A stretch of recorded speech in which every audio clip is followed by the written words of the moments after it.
हरि ओम नमो नमः। लोक सिद्धांत का कारक प्रकरण हम पढ़ाने जा रहे हैं। क्या लिखा है? विभक्ति अर्थ लिखा है कि कारक लिखा है? हाँ, अर्थ विभक्ति अर्था, विभक्ति अर्थ प्रकरण।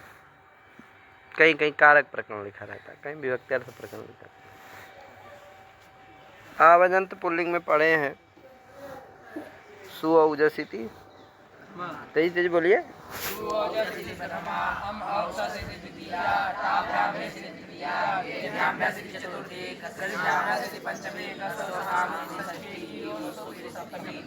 ये 7 विभक्तियां होती हैं। क्या उन्हीं और एक संबोधन भी होता है। तो इन 7 विभक्तियों के अर्थ का निरूपण करने जा रहे हैं, क्योंकि एक नियम है, अनिर्दिष्टार्थाः प्रत्ययाः स्वार्थे भवन्ति।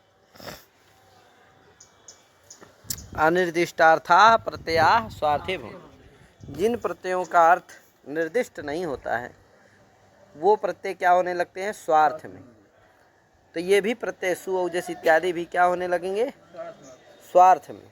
तो स्वार्थ में ना हो, इसी के लिए क्या करना है? इन प्रत्ययों के अर्थ का निर्धारण करना है। इन प्रत्ययों के अर्थ का निर्देश, तो इन प्रत्ययों के अर्थ का निर्देश करने के लिए है कि नहीं, विभक्तियों के 7 विभक्तियों के अर्थ का करने के लिए है कि नहीं, विभक्तियों के अर्थ को बताने के लिए इस प्रकरण का आरंभ होने जा रहा।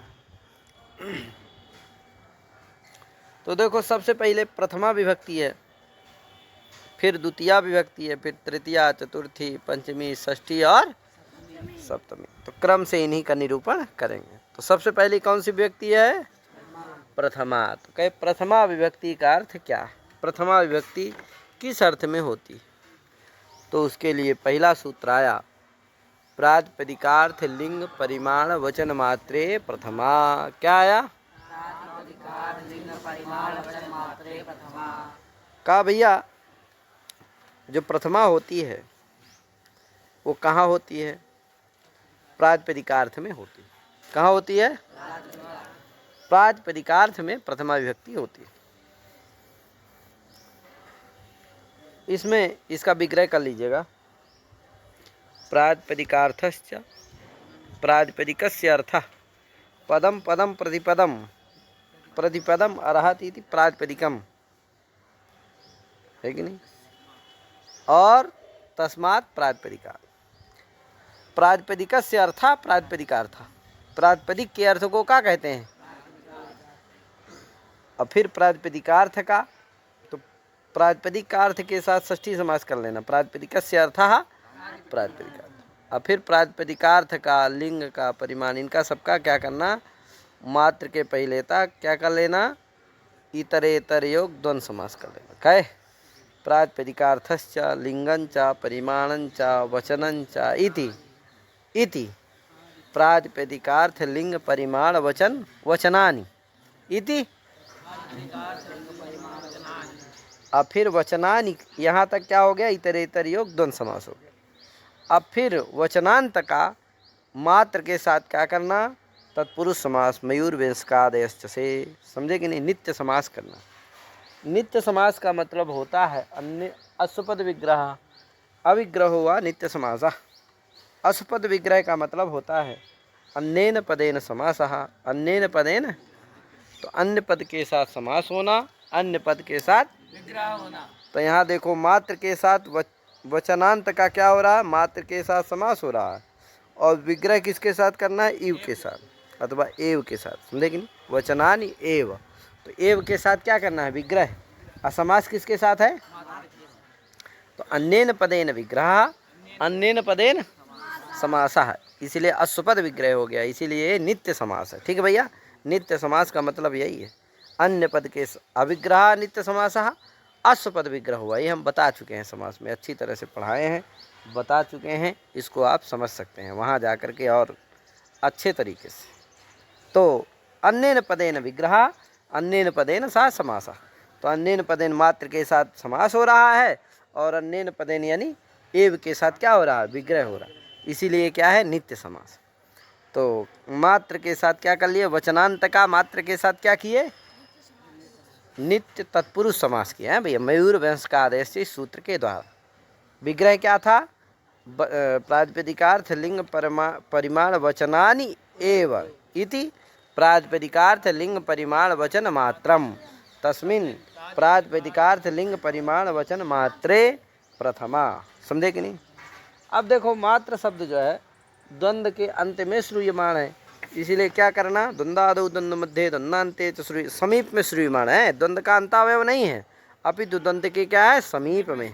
द्वंद्व तो वचन तक हुआ है, द्वंद्व का अंतावयव तो कौन है, वचन है, कौन नहीं है, मात्र थोड़ी है। मात्र तो क्या है, द्वंद्व के समीप में, पर समीप में है। समझे कि नहीं। तो नियम परिभाषा है द्वंद्वादौ द्वंद्व मध्य द्वंद्वान्ते च श्रूयमाणम। तो द्वंद्वान्ते का मतलब वहाँ होता है द्वंद्व के पर समीप में जो पठित हो, द्वंद्व के आदि समीप में जो पठित हो, और द्वंद्व के जो मध्य में पठित हो, उसका प्रत्येक के साथ संबंध होता है। लेकिन द्वंद्व घटक प्रत्येक पदों के साथ संबंध होता है। तो द्वंद्व के पर समीप में कौन पठित है, मात्र, इसलिए उसका क्या हो जाएगा, प्रत्येक द्वंद्व घटक जो पद हैं उन सभी के साथ संबंध होगा। तो द्वंद्व घटक पद कौन है भैया, पहला है प्रातिपदिकार्थ, दूसरा कवा है लिंग, फिर परिमाण वचन, तो सबके साथ हो जाएगा। तो प्रातिपदिकार्थ मात्रे प्रथमा, लिंग मात्रे प्रथमा, परिमाण मात्रे प्रथमा, वचन मात्रे प्रथमा, वाक्य बन गए ना। इन में क्या होती है, प्रथमा होती है। प्रातिपदिकार्थ मात्रे प्रथमा, कैसे वचन बन, कितने वचन हो गए, कौन कौन,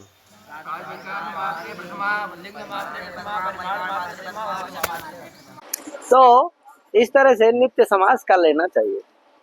कितने वाक्य बन गए, कहे कौन कौन बने, प्रातिपदिकार्थ मात्रे प्रथमा स्यात्, प्रातिपदिकार्थ मात्रे प्रथमा स्यात्, लिंग मात्रे प्रथमा स्यात्, परिमाण मात्रे प्रथमा स्यात्, वचन मात्रे प्रथमा स्यात्। कितने वाक्य, 4 वाक्य बने ना जी।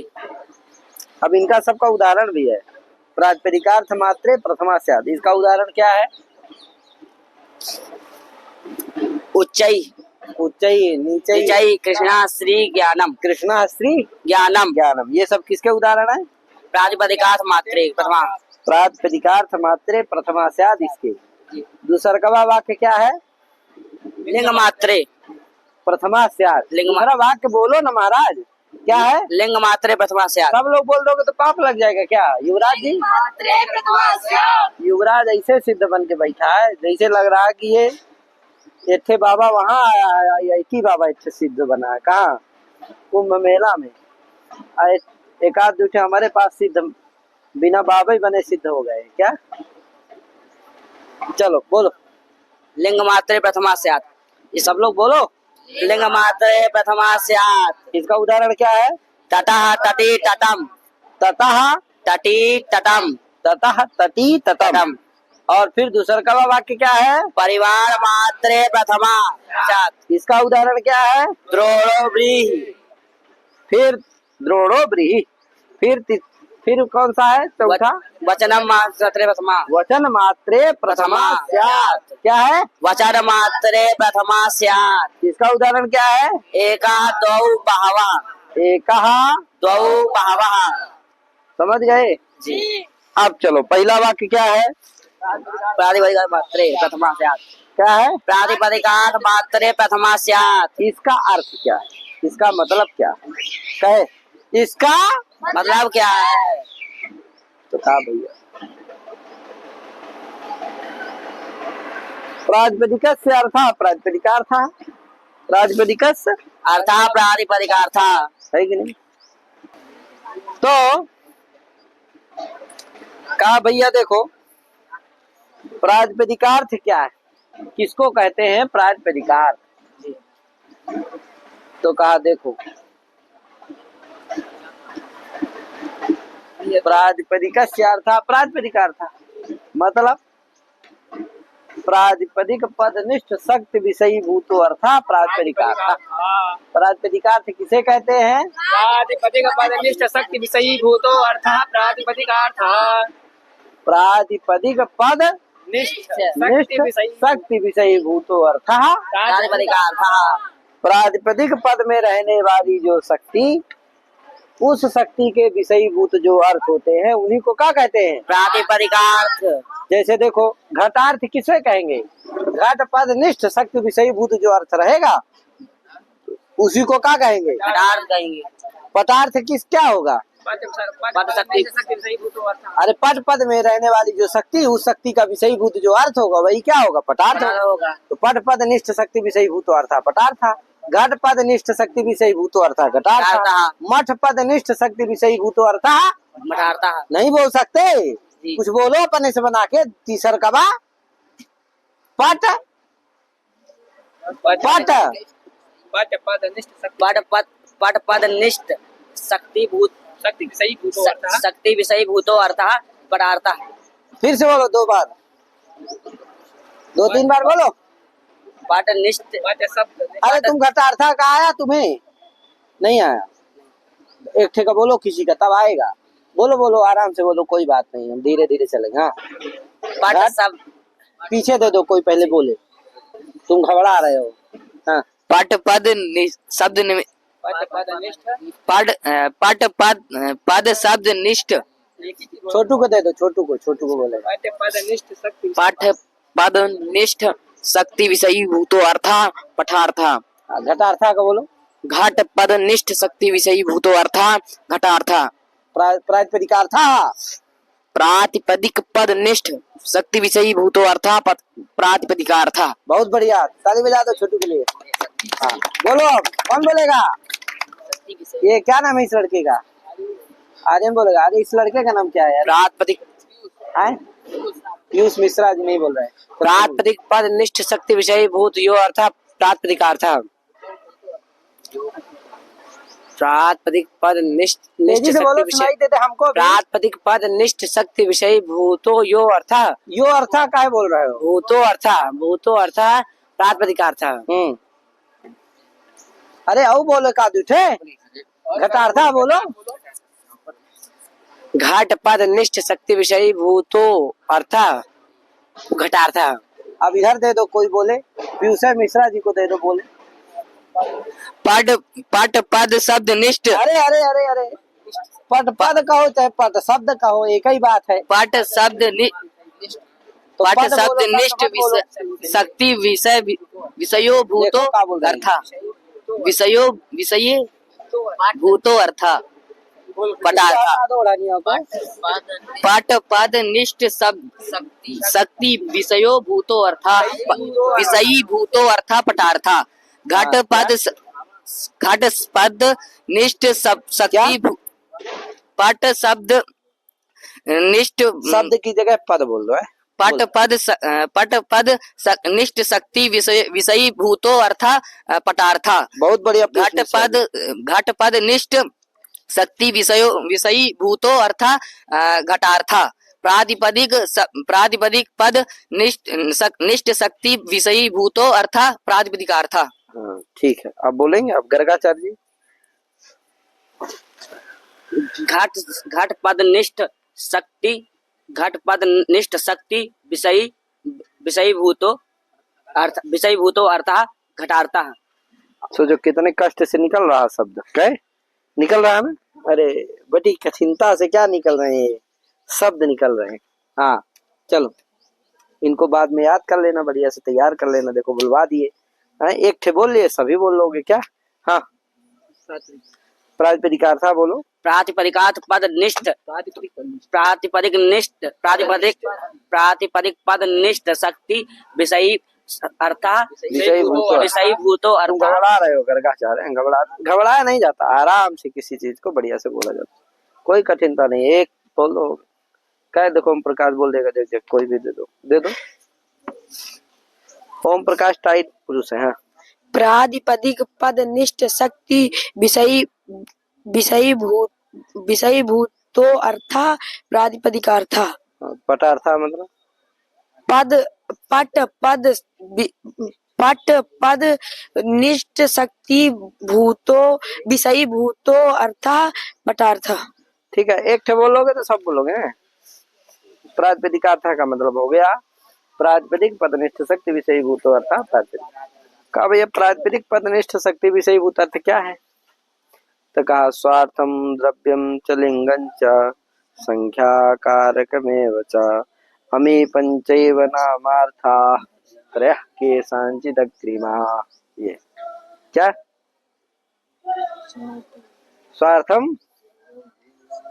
स्वार्थम द्रव्यं च लिंगं च संख्याकारकमेव च। मेरी द्वारिका टीका कारक की आप उसको क्या कर सकते हैं, देख सकते हैं, पढ़ सकते हैं, उसमें सब कुछ लिखा हुआ है।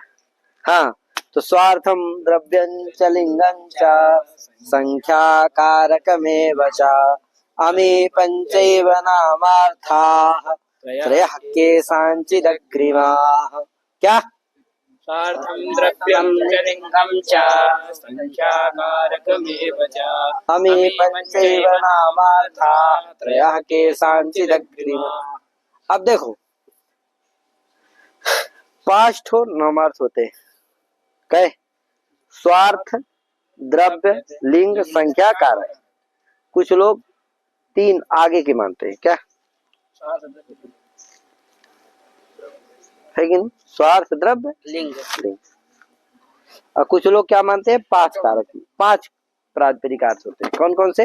स्वार्थ, द्रव्य, लिंग, संख्या, कारक। इतने किसके अर्थ होते हैं? प्रातिपदिक के अर्थ होते हैं। प्रातिपदिक के अर्थ कितने होते हैं? 5। कौन कौन? स्वार्थ, बोलो जल्दी। स्वार्थ, द्रव्य,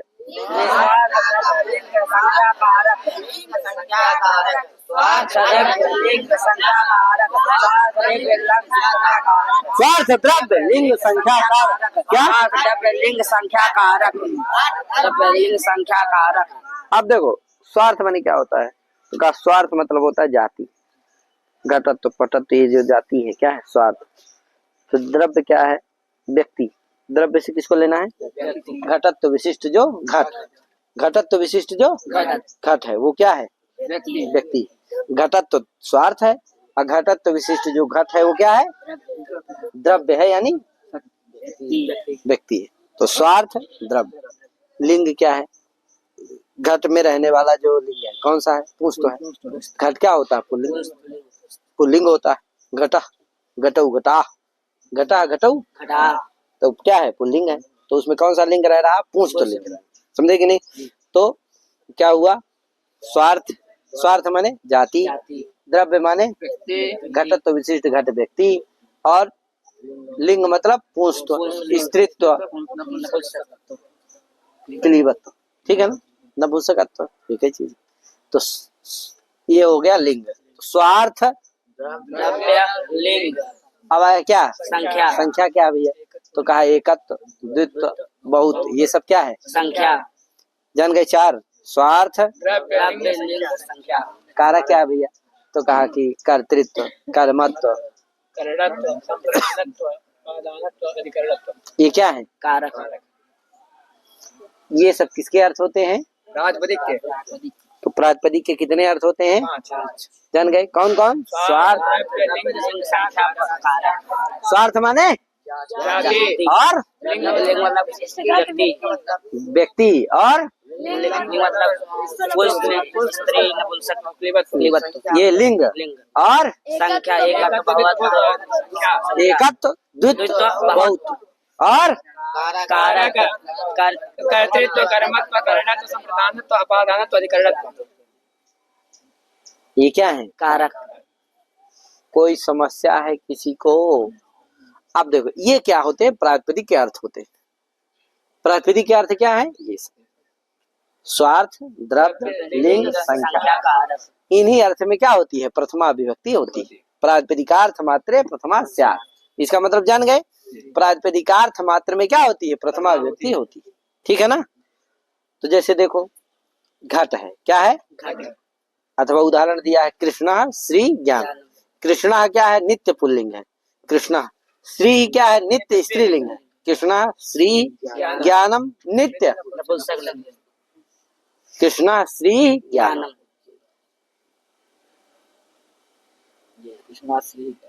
है कि नहीं? उच्चई नीचई भी है। इनमें कोई अव्यय है ना?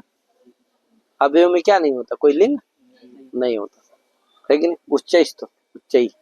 तो देखो अधिकरण शक्ति प्रधान अव्यय है सब।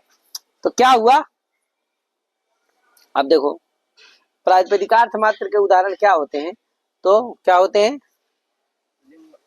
अलिंगा नियत लिंगाश्च प्रातिपदिकार्थ मात्र इत्यस्य उदाहरण। समझे कि नहीं, ये सिद्धांत कौमुदी में पढ़ाया हूँ, बहुत सारा पढ़ाया हूँ, अब देख सकते हो सिद्धांत कौमुदी कारक पूरा पढ़ा चुका हूँ। ठीक है, आप क्या कर सकते हो, पढ़ सकते हो, हमारे पढ़े हुए हैं कई ब्रह्मा जी लोग। हाँ, क्या हुआ, अलिंगा यानी जिनमें कोई लिंग नहीं होता, अव्यय, समझे, और नियत लिंगा जो नियत लिंग है, जैसे कृष्ण, ये नियत लिंग नहीं है, नियत लिंग नहीं है, क्यों है कृष्णा, क्यों नियत लिंग है, क्योंकि इसमें निश्चित है कि ये पुल्लिंग ही होगा, क्योंकि ये नित्य पुल्लिंग है, और श्री निश्चित नित्य स्त्रीलिंग है, इसलिए क्या है नियत लिंग, नियत लिंग है, और ज्ञान नित्य नपुंसक लिंग है, इसलिए नियत लिंग है। समझे कि नहीं, तो अलिंग जो होते हैं वो प्रातिपदिकार्थ मात्र के उदाहरण होते हैं, जैसे अव्यय, उच्चई, नीचई इत्यादि, और जो नियत लिंग होते हैं कौन कौन, कृष्णा से ज्ञानम, ये सभी क्या होते हैं, प्रातिपदिकार्थ, घटा भी होगा कि नहीं होगा उदाहरण, क्यों, नियत लिंग है, पुल्लिंग नित्य पुल्लिंग है, नियत लिंग है, समझ गए ना जी। हाँ, तो अलिंगा नियत लिंगाश्च प्रातिपदिकार्थ मात्र इत्यस्य उदाहरण। समझे कि नहीं, अलिंगा माने जो जो अलिंग है और नियत लिंग जो होते हैं वो प्रातिपदिकार्थ मात्र के उदाहरण होते हैं। अलिंग हम ये सब बता दिया, मतलब समझ गए ना। अब देखो जैसे एक चीज देखते हैं, जैसे कृष्णा मान लो, पकड़ लो, कृष्णा है, क्या है, कृष्णा है कृष्ण। कहा प्रातिपदिकार्थ मात्र में प्रथमा होती है, कहा प्रातिपदिकार्थ क्या चीज है, तो कहा कि बता ही दिया आपको क्या क्या है, क्या है, स्वार्थ, ये सब है, यानी कि कृष्णत्व, कृष्ण स्वार्थ क्या है, कृष्णत्व, फिर व्यक्ति क्या है, कृष्ण, तो स्वार्थ द्रव्य, फिर लिंग क्या है, पुष्ट, फिर संख्या क्या है, एकत्व, और कारक क्या है, कर्तृत्व, कर्तृत्व। तो ये इतने अर्थ है कृष्ण के, क्या क्या है, कृष्णत्व, कृष्ण, पुंस्त्व, एकत्व, कर्तृत्व, ये सब किसके अर्थ है, कृष्ण के। अतः इन्हीं से क्या, इन्हीं अर्थों में प्रथमा होगी, किसी दूसरे अर्थ में प्रथमा नहीं होगी, इन्हीं अर्थों में ही क्या होगी, प्रथमा होगी। समझे कि नहीं, तो हो गई कृष्ण से प्रथमा, प्रथमा आई, उसका अर्थ क्या रहेगा, प्रातिपदिका, ठीक है ना। तो कृष्णा सु आएगा, सु करे तो विसर्ग हो जाएगा, क्या बन जाएगा, कृष्णा, कृष्णा, ठीक है ना भैया। उस प्रथमा व्यक्ति का अर्थ क्या है, कोई पूछे तो क्या बताओगे, कृष्ण, कृष्णत्व, कृष्ण प्रातिपदिकार्थ अर्थ है यार, किस अर्थ में आई है प्रथमा, प्रातिपदिकार्थ, तब तो अर्थ क्या रहेगा उसका, प्रातिपदिकार्थ, तब फिर समझ गए ना। अब कोई कहा दूसरा वाक्य क्या है, ये जान गए ना प्रातिपदिकार्थ का उदाहरण। अब दूसरा वाक्य क्या है, श्री, एक चीज पूछ रहा हूँ, बता दो उत्तर हमको, बस उत्तर जानना चाह रहा हूँ मैं। प्रातिपदिकार्थ में कितने चीज आए, क्या क्या आए, तुम बताओ जी, क्या क्या आया प्रातिपदिकार्थ में, व्यक्ति विशेष, तुम बताओ यार क्या क्या है, कृष्णत्व, नहीं यार ये सब छोड़ो चक्कर, सामान्य रूप से, हाँ हाँ, लिंग, संख्या, कारक। अच्छा एक चीज बताओ, लिंग आया प्रातिपदिकार्थ के अंदर कि नहीं आया, आया, तो प्रातिपदिकार्थ से ही लिंग में प्रथमा सिद्ध है कि नहीं है जी, लिंगार्थ में प्रथमा किससे सिद्ध है, प्रातिपदिकार्थ से, प्रातिपदिकार्थ मात्रे प्रथमा ये कहने से ही लिंग अर्थ में भी प्रथमा हो जाएगी कि नहीं हो जाएगी, जी, क्यों हो जाएगी, क्योंकि लिंग अर्थ भी कहाँ आ गया है, प्रातिपदिकार्थ में आ गया है, आ गया है कि नहीं। प्रातिपदिकार्थ कुक्षी में प्रविष्ट कौन अर्थ है, लिंग अर्थ, अर्थ भी है, तो प्रातिपदिकार्थ मात्रे प्रथमा कहने से ही किस अर्थ में प्रथमा सिद्ध है, लिंग अर्थ में प्रथमा सिद्ध है कि नहीं जी। इतना जान रहे हो ना। अब बता फिर से कौन आया, दूसरा वाक्य क्या है, लिंग मात्रे प्रथमा से आता, यही ना दूसरा वाक्य है, जी। तो ये जो लिंग अर्थ में प्रथमा कर रहा है, ये तो किससे सिद्ध है, प्रातिपदिकार्थ से, प्रातिपदिकार्थ से, प्रातिपदिकार्थ से नहीं, कौन सा वाक्य है पहला सा, प्रातिपद मात्र प्रथमा, आए प्रातिपदिकार्थ मात्र प्रथमा, हाँ, इसी से क्या है, सिद्ध है, सिद्ध है कि नहीं है, किस अर्थ में प्रथमा, लिंग लिंग अर्थ में प्रथमा सिद्ध है, तो लिंग मात्रे प्रथमा से ये दूसरा वाक्य क्या हुआ, व्यर्थ हुआ है, दूसरा वाक्य क्या हो गया, व्यर्थ हो गया, क्यों व्यर्थ हो गया, दूसरा वाक्य क्या है, लिंग मात्रे प्रथमा से ये दूसरा वाक्य क्यों व्यर्थ हो गया, क्योंकि प्रातिपदिकार्थ लिंग क्योंकि प्रातिपदिकार्थ मात्रे प्रथमा स्यात् ये कहने से ही लिंग अर्थ में प्रथमा सिद्ध है। सिद्ध है। अतः पुनः लिंग अर्थ में प्रथमा विधान करने के लिए जो दूसरा वाक्य है कौन सा? लिंग मात्रे प्रथमा स्यात्, ये लिंग ग्रहण किया गया है सूत्र में, वो लिंग ग्रहण क्या हो गया? व्यर्थ हो गया। व्यर्थ हो गया। व्यर्थ हुआ कि नहीं हुआ? जी। अतः यही लिंग ग्रहण व्यर्थ होकर के ज्ञापन करता है कि यहाँ प्रातिपदिकार्थ से, यहाँ प्रातिपदिकार्थ से क्या नहीं लेना है? प्रातिपदिक पदनिष्ठ शक्ति विषयभूत अर्थ नहीं लेना। क्या नहीं लेना है? प्रातिपदिक शक्ति विषयी होता प्रातिपदिकार्थ नहीं लेना है। अभी क्या ले रहे थे? प्रातिपदिक विषयी तो अर्थात प्रातिपदिकार्थ। हाँ, अरे अभी कुछ बोले थे ना, प्रातिपदिकार्थ से क्या ले रहे थे? प्रातिपदिक पदनिष्ठ शक्ति विषयी भूतो यो अर्थ नहीं, प्रातिपदिक पद निष्ठ शक्ति विषयी। शिवाकांत पीछे छुप जाता है कहीं जा करके। संस्कार तो कोई बात नहीं, छुपता ही रहता है। संस्कार पता नहीं का है, दूर भागता है। बैठ जाइए सर, बैठिए शिवाकांत जी, बोलिए क्या हुआ? प्रातिपदिक पदनिष्ठ शक्ति विषयी। अतः लिंग मात्रे प्रथमा, इससे लिंगार्थ में प्रथमा विधान करने के लिए जो सूत्र में क्या रखा गया है? पृथक लिंग ग्रहण किया गया, वो क्या हो गया? व्यर्थ हो गया। वही व्यर्थ पढ़ के क्या ज्ञापन किया कि प्रातिपदिकार्थ से क्या नहीं लेना है? क्या नहीं लेना है? प्रातिपदिकार्थ पदनिष्ठ प्रातिपदिक पदनिष्ठ शक्ति विषयी भूतो अर्थ नहीं लेना है। अभी तो क्या लेना है? नियतोपस्थिति का प्रातिपदिकार्थ लेना है। क्या नहीं लेना है? प्रातिपदिक पदनिष्ठ शक्ति विषय भूतो अर्थात प्रातिपदिकार्थ नहीं लेना है। यानी प्रातिपदिकार्थ से स्वार्थम द्रव्यम च लिंगं च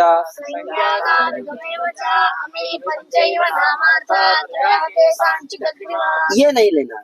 स्वार्थ, द्रव्य, लिंग, संख्या, कारक, ये सब प्रातिपदिकार्थ से नहीं लेना। अभी तो क्या लेना है? पारिभाषिका प्रातिपदिकार्थ गृह्यते, सच प्रातिपदिकार्थ कीदृशः नियतोपस्थिति का प्रातिपदिकार्थ। अर्थात प्रातिपदिकार्थ से यहाँ क्या लेना है? नियतोपस्थिति का प्रातिपदिकार्थ लेना है। क्या नहीं लेना है? नहीं लेना। अर्थात स्वार्थ, द्रव्य, लिंग, संख्या, कारक, ये प्रातिपदिकार्थ से नहीं लेना है, अपितु नियतोपस्थिति का प्रातिपदिकार्थ लेना है। ठीक है ना?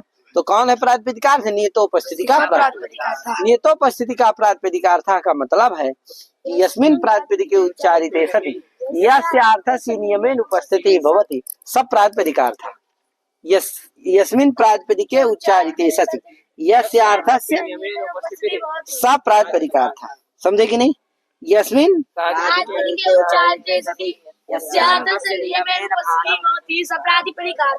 अर्थात जिस प्रातिपदिक के उच्चारण करने पर जिस अर्थ की नियमेन उपस्थिति होती है वही क्या होता है? जैसे देखो, कृष्ण ले लो। क्या ले लो?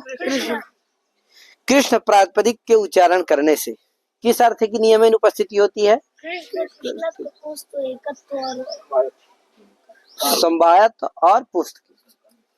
समवाय माने कृष्णत्व और कृष्ण में क्या है? समवाय संबंध भी है। समझे कि नहीं? तो किसकी नियमेन उपस्थिति होती है? यस्मिन् प्रातिपदिके उच्चारिते सति कृष्ण प्रातिपदिके उच्चारिते सति यस्य अर्थस्य नियमेन उपस्थिति भवति। तो कस्य अर्थस्य नियमेन उपस्थिति भवति? कृष्णत्व, कृष्ण, पुंस्त्व, एकत्व, समवाय, इनकी क्या होती है? इसलिए क्या है? यही नियतोपस्थिति है, यही प्रातिपदिकार्थ। अतः यहाँ प्रातिपदिकार्थ मतलब में प्रथमा हो जाए। ये तो हो गया संबंध में। अब देखो जैसे तट, तट ले लो। क्या पकड़ लो? तट। तो यस्मिन तट जो है प्रातिपदिकार्थ नहीं होगा। तट क्या नहीं है? क्यों? क्योंकि नियतोपस्थितिक नहीं है। नियतोपस्थितिक नहीं है इसलिए क्या नहीं है? प्रातिपदिकार्थ नहीं है। कहा क्यों नहीं है भैया नियतोपस्थितिक का? इसलिए कि देखो यस्मिन प्रातिपदिक उच्चारिते तट इति प्रातिपदिक उच्चारिते स्थिति यस्य अर्थस्य नियमेन उपस्थिति भवति।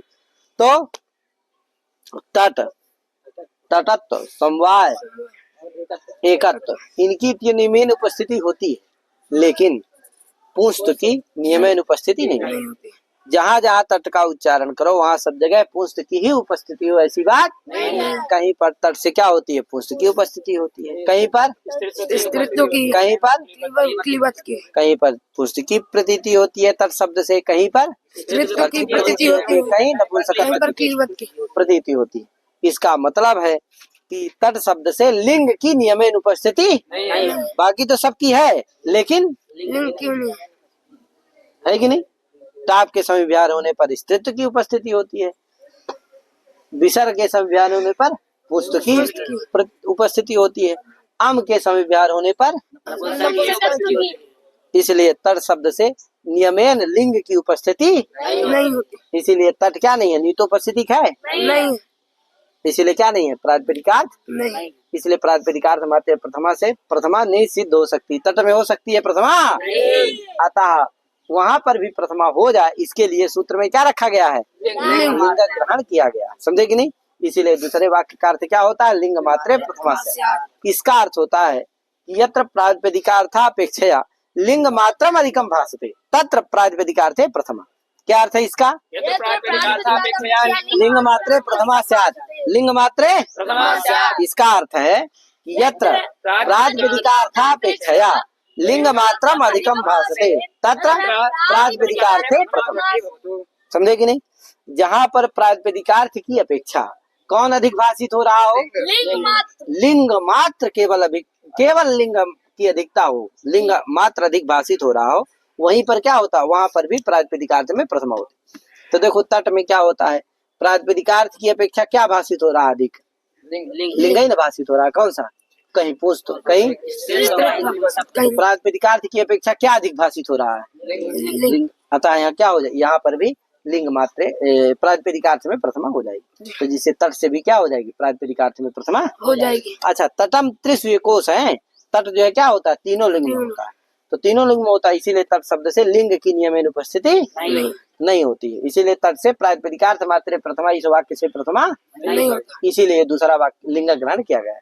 लिंग ग्रहण का अर्थ हो गया कि यत्र प्रातिपदिकार्थापेक्षा लिंग मात्रम अधिकम भासते तत्र प्रातिपदिकार्थे प्रथमा। ये आप लिख लेना है, कॉपी में लिख करके याद कर लेना, तभी समझ में आएगा, इसे आने वाला नहीं है क्या, सभी का अर्थ याद कर लो, उदाहरण याद कर लो, पहले वाक्य का अर्थ क्या है, दूसरे वाक्य का अर्थ क्या है, तो आएगा फिर, समझे कि नहीं, तीसरे क्या है, चौथे क्या है, तब आएगा, इसे आने वाला नहीं। कॉपी में बढ़िया से लिख करके और तैयार करो, तभी आएगा। यदि आप समझना चाहते हो तो, नहीं समझना चाहते हो टाइम पास केवल, तो कोई बात नहीं है, तो क्या है, टाइम पास कर ही रहे हो।